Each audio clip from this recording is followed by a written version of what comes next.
My name is Nina. I was staying at my older sister's house when, in the middle of the night, I walked into the master bedroom. I knew she wasn't home, yet I slipped into his bed anyway. It was my dark desire. I was 22 years old. My sister Clara was 28. Her husband's name was David. This is my story.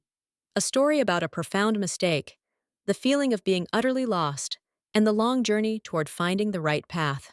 Growing up, I was the good girl.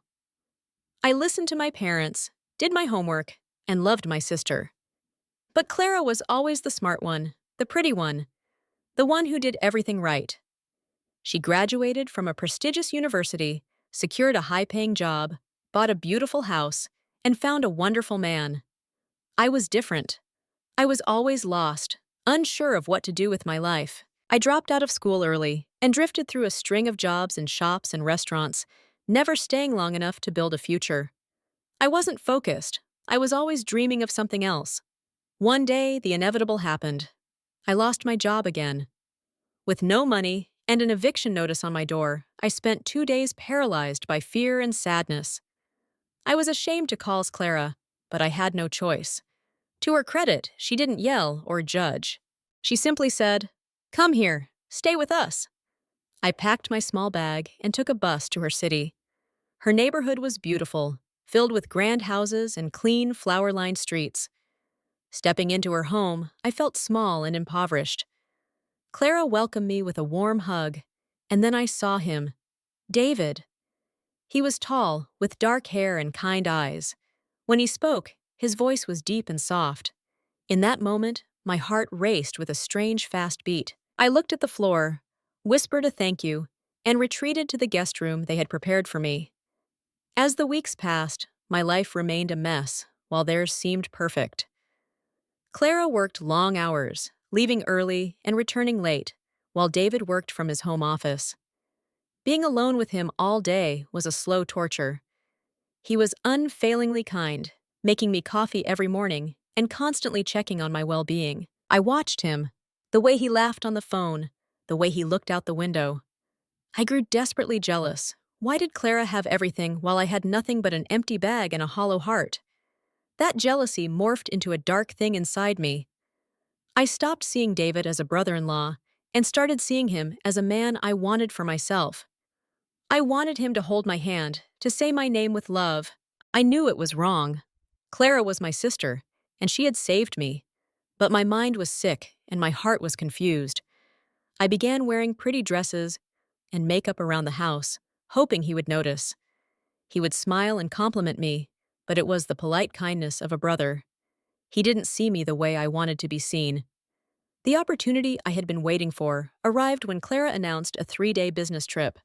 My heart jumped. My twisted, immature mind thought this was my chance. I convinced myself that perhaps he was hiding his feelings for me, too. On the first night she was gone, David cooked a special pasta dinner. We drank wine and laughed, but he was merely being a good host. When the movie we were watching ended, he simply said goodnight and went upstairs. I sat in the dark living room, my heart pounding. A voice in my head lied to me, telling me he wanted me. I walked up the stairs, my bare feet silent on the floor, and entered the master bedroom. The room smelled of Clara's perfume and David's soap. I slipped under the heavy blanket, lying next to his sleeping form, feeling a surge of delusional happiness. Then he moved. Feeling the shift in the bed, David turned over and his arm brushed my shoulder. He froze. He sat up abruptly and clicked on the bedside lamp. His face went white with shock and fear. "Nina," he whispered. "What are you doing?" The happiness vanished instantly, replaced by cold terror. When I confessed that I wanted to be there with him, his expression shifted from shock to a deep, visceral anger. "Get out," he said. His voice wasn't loud, but it cut like a knife. He looked at me with pure disgust, as if I were a monster. "Do not ever do that again. You are Clara's sister. Pack your bags. I want you out of this house by tomorrow morning." I fled to my room, overcome with a burning physical shame. I had ruined everything. I didn't wait for morning. I couldn't face his eyes again. I shoved my clothes into my bag, grabbed my jacket, and left a note on the kitchen table. I am sorry. Tell Clara I am sorry. I will never come back. I walked through the cold night to the train station and bought a ticket to the farthest big city I could afford. The train ride was long and lonely. As the sun rose, I felt ugly inside. Arriving in a massive, busy city, I felt invisible, which was exactly what I wanted. I walked for hours, hungry and thirsty, until I found a room for rent sign in a dilapidated part of town. The landlady, Mrs. Green, saw my exhaustion and let me stay on the condition that I find a job by the next day. I spent that entire day pounding the pavement, being rejected by dozens of shops and restaurants. My feet were bleeding and my stomach was cramping, but I refused to cry. Crying doesn't pay the rent. Finally, I saw a sign at Leo's cafe for a dishwasher. The owner, a burly man named Leo, hired me on the spot. I washed mountains of greasy plates for 6 hours straight. My hands were red and the steam burned my face, but when Leo paid me and gave me a sandwich at the end of the shift, I felt a spark of pride. For the first time, I had earned my own way. Months passed. My life was simple and grueling. I worked from 6 a.m. until dark.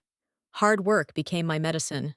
I was too tired to dwell on my dark desires. I eventually befriended a waitress named Anna, whose infectious laughter helped me heal. Seeing my dedication, Leo eventually promoted me to waitress. I had to learn to smile, to talk to strangers, and to move past my shyness. One rainy Tuesday, a man named Tom walked into the cafe. He wasn't wealthy or classically handsome, but he had a gentle, safe presence. He was a history teacher who loved books and coffee.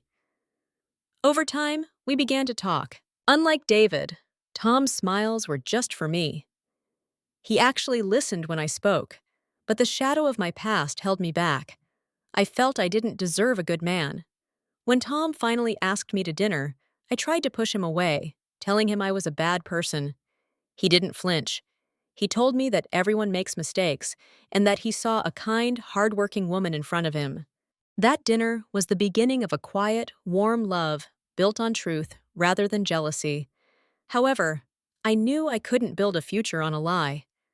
One evening, I invited him to my room and told him everything: the jealousy, the betrayal, the night in David's bed. I expected him to leave in disgust.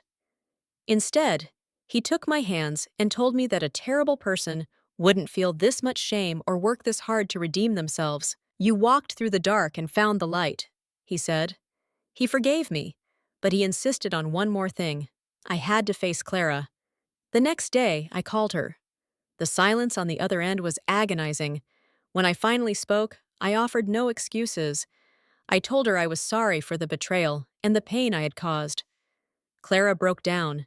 She told me how worried they had been, how they had called the police, and how she had feared I was dead. She admitted she was still hurt, and that David and I had caused a massive rift in their marriage, but she didn't hate me anymore. We agreed to speak again. Years have passed. I'm no longer that lost 22-year-old.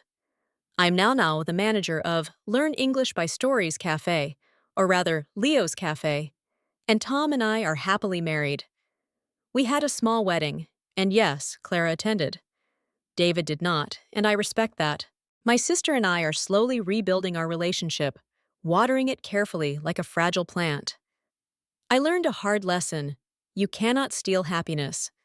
Dark desires only lead to destruction. Real happiness is built slowly through honesty, hard work, and accepting both the good and bad parts of yourself. If you feel lost or burdened by shame, know that your mistakes do not define your entire life. You can turn around. You can choose the hard road. It takes bravery to face the people you've hurt, but the truth will eventually set you free. Keep going. The light is waiting at the end of the hallway.